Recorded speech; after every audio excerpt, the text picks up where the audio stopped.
अचानक उस महिला को एहसास हुआ कि वह पहाड़ों के बीच एक अदृश्य दीवार में कैद हो गई है। बाहर निकलने का रास्ता खोजने के लिए वह हर जगह भटकती रही, जब तक कि उसकी नजर एक बूढ़े दंपत्ति पर नहीं पड़ी। खुशी से झूम उठी वह उनकी ओर मदद मांगने दौड़ी, लेकिन एक बार फिर उस पारदर्शी दीवार से टकराकर रुक गई। जरा करीब से देखने पर उसने कुछ अजीब महसूस किया। वह बूढ़ा दंपत्ति बिल्कुल हिल नहीं रहा था। हताश होकर उसने दीवार पर जोर जोर से हाथ पीटा और चीख चीख कर चिल्लाई, मगर वह दोनों उसे सुन नहीं पाए। बूढ़े के हाथ से पानी लगातार बह रहा था, हवा से पत्तियां हिल रही थीं, लेकिन इंसान समय के थम जाने की तरह अपनी जगह पर जमे हुए थे। यह भयानक दृश्य देखकर उसके रोंगटे खड़े हो गए। तेजी से सांस लेती हुई वह घबराकर पीछे हटी और अपने कुत्ते को आवाज देकर उसके साथ भाग खड़ी हुई।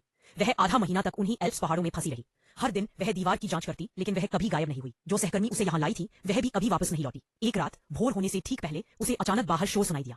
डरकर वह सावधानी से उठी, दरवाजा खोला, रहस्यपूर्ण संगीत की धुन, और देखा कि वह दीवार सिकुड़ गई थी जिसने प्रवेश द्वार को पूरी तरह सील कर दिया था। महिला डर के मारे चीख उठी और तभी उसकी आंख खुल गई। यह सब बस एक सपना था। उसने धीरे से दरवाजा खोला और हवा को छूकर देखा। शुक्र है दीवार अपनी जगह से हिली नहीं थी। वह वापस जंगल में अपनी छोटी सी झोपड़ी में गई, दूरबीन उठाई और बाहर देखा। वह बूढ़ा दंपत्ति अभी भी वही था, ठीक उसी अवस्था में, आंखें खुली की खुली।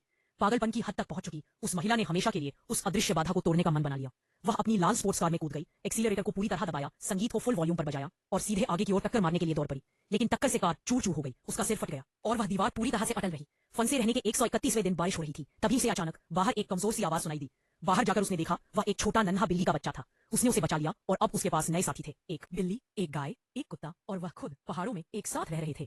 भोजन की आपूर्ति कम हो रही थी, इसलिए सभी को जिंदा रखने के लिए महिला ने जीने के कौशल सीखना शुरू कर दिया। उसने आलू उगाने के लिए जमीन जोती, शिकार करने के लिए बंदूक लेकर जंगल गई, गाय के लिए घास काटी, राशन तैयार किया और यहाँ तक कि एक बछड़े को जन्म देने में भी मदद करना सीखा।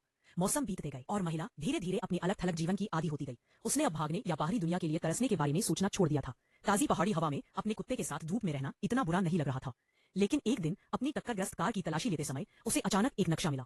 क्या आप चाहते हैं कि मैं इस कहानी के अगले भाग को भी इसी तरह संशोधित और अनुवादित करूं?